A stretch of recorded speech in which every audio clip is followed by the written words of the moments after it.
My people, now wow, the things wey dey happen these days, if you hear am sometimes, you sef go dey ask yourself say na wetin dey happen, wetin dey play.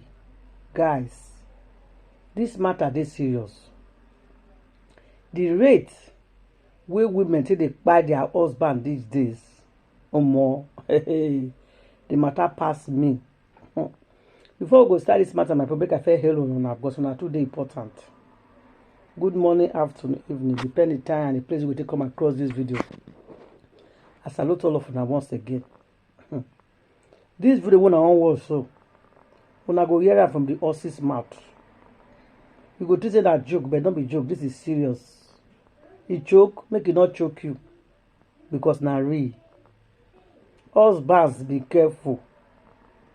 The women of these days, these new generation women, they call them ononadi na chodi. I don't talk am before. It means say the day for husband has they look for husband. This woman one they see for on her screen right now. She get husband though, probably with 2 or 3 children. I'm not very sure about that one, but I know say born for this man. Now the man when they see so, we carry the children so. This woman one they look so. Now Nigeria the story for happen down the east. He introduced his boyfriend, give his husband, say na brother. That means he married to this man. He dey for husband as with children. And he dey friend this boy where they call Chika. So in they date the boy. If na abroad this story for happen, this woman they go look am for jail, you know, will come out because the woman used that boy to buy the husband. He used the boy to turn the husband to RIP by telling him also you don't brainwash the boy. If they tell the boy say the husband is beat up, my husband is this, my husband is that. I know this kind of women. So this woman, you don't be surprised that that boy go dey younger than her. So she go don't brainwash this boy very well. So I made the boy for help am commit this thing where she won't commit. So by turning this man to RIP. Because according to what she dey talk, that she dey claim say not be she by the man. Say na his own boyfriend, na he by the man. Just imagine. If you not bring your boyfriend to that house, that boyfriend not go get access to come by your husband. If you not dey date the boy no go fit come your house to come by your husband.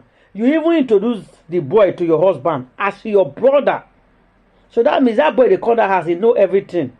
2 of them arrange to go buy the man, turn out to RIP because the boy promised you marriage.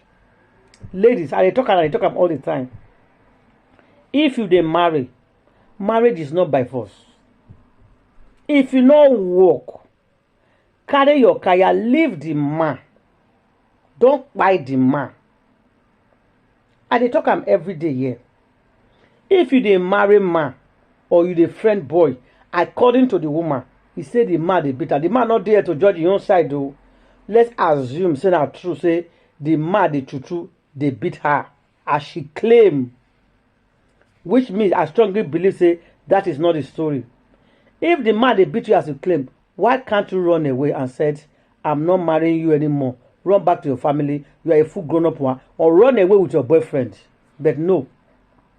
You decide to stay and buy the man. If you ask me, I believe say his husband not a beat him. They just want to get rid of that man. But thank God say the thing leak. Maybe the way they be planning, they don't want to make it leak. They feel go buy the man, go to where. I don't know how police say catch them. Cannot get the full story right now. But she dey confess with her man say na her own boyfriend na by her husband because the husband they beat her. When I see him, so this woman one they see for here so na pure husband pama. She's very good in marrying men. Look at her face very well. Now let's see her face and her mouth. This woman arranged with her own boyfriend to come buy his own husband. And now she dey give excuse to not be shaped by the man. Say that the boy by the man. Ladies, once again, if you don't tire for man, not by the man. Because if the man not dey important to you, the man dey important to his own family. Now these children wey you born, the children they need their father. Their papa dey important for their life.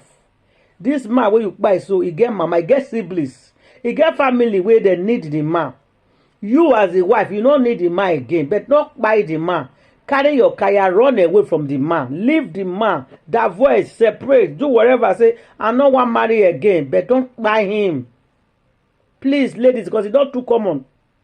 The other day, one man cry come out, he come from abroad. Before he reach, his wife will live for Nigeria, don't send his house. Or a whole full flat and land, will he join them? He sell that for 10 million. Carry document, give the person. The rate where women say they do things these days, the thing they baffle me, they surprise me. Long throat and greed. There's too much greed these days. They are never okay. No matter what the man give, they know they rich because they are lazy. They don't want to use their hand work. They believe only the man bringing. That's it. So if then that way they find for the man, if the man not give them enough, the next thing, they don't buy them. Please make una stop to the turn men to RIP. If you don't want marry again, leave. Jejereje with peace and your own freedom. Because at the end of the day now, these children now, you leave them for suffer. You, they are going to lock you up in prison. The man don't go. Then who go take off your children? Who go take off your children? So if you now do something, make una always think of the next person. If I do this thing, if police catch me, what will happen to my children? As it be for man, as it be for a woman. My people, I go leave una. Make una watch the video about herself. Una go hear am for the woman mouth which she dey confess. And I go see una again for my next video. Thank you guys and God bless you. One love, guys. Bye. How old are you? I'm 27. Where is your permanent home address? Where do you stay currently before you were arrested? Etiko. Where were you staying before you were arrested? At Ndiakata. Ndiakata Openwa. At where? In what state? Or which state? Ibeh State. Abia State. What brought you here? Why were you arrested? I was arrested for the suspicions of killing my husband. Sir? The suspect of killing my husband. Did you kill your husband? No, I did not kill him. What happened? It was my friend that killed him. Who is your friend? His name is Chika James. What's your relationship with him? He promised me marriage. Promised you marriage? Yes. When did you kill your husband? 27th of February. At where? At Etiko. Can you code the address? Number 5 Gabriel Street. Eneka. You know Bata's family, right? Right? Yes. What was the husband's name before he was Mr. Owen Mbata. Mr. Owen Ubata. What's the boyfriend's name that killed this man with you? Or you say you hired to kill your husband? I did not hire him. How did it happen? He was the one that, when my husband was beating me, because I was about leaving the marriage, it was not favoring me. So, and he now saw my husband when he was beating me, he now killed him. Where? Was he outside or inside your matrimonial home? It's inside his room because me, I have my own separate room. Inside your husband's room? Yes. Okay, when did this boy promise to marry you? Were you still in your husband's house when he promised to marry you?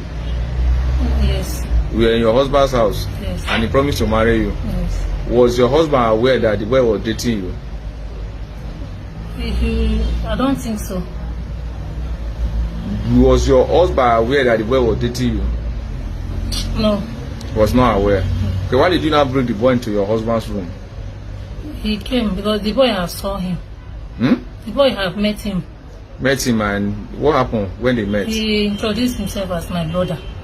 Okay, you told the boy to introduce himself? No, or he was the one that introduced himself as my brother. How did you not introduce your late husband to the boy? I told him this is my husband. He said okay.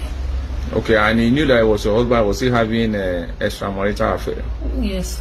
Well, how many times did you have sex with him before you say he killed your husband? How many times? Just once. Once. Inside your husband's room or outside? It was outside.